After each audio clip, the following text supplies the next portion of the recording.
ვიყოფები პატარა ესპანურ კაფეში, სადაც დილის საუზმე ყავა კრუასანთან ერთად დანიშნა 2 ევრომდე.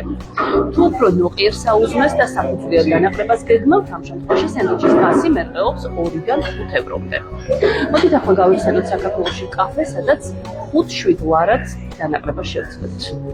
ვერა ხომ?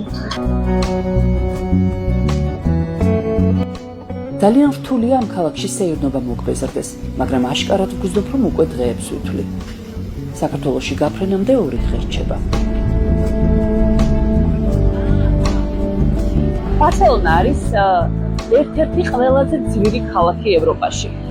თუმცა ახლოს ვერ მოვა თბილისის ფასებთან.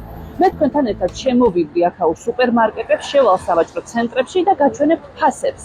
და შემდეგ თქვენ თვითონ განსაზღვრეთ თქვენი შემოსავლით აქ უფრო მარტივად შეძლებდით ცხოვრებას თუ საქართველოში.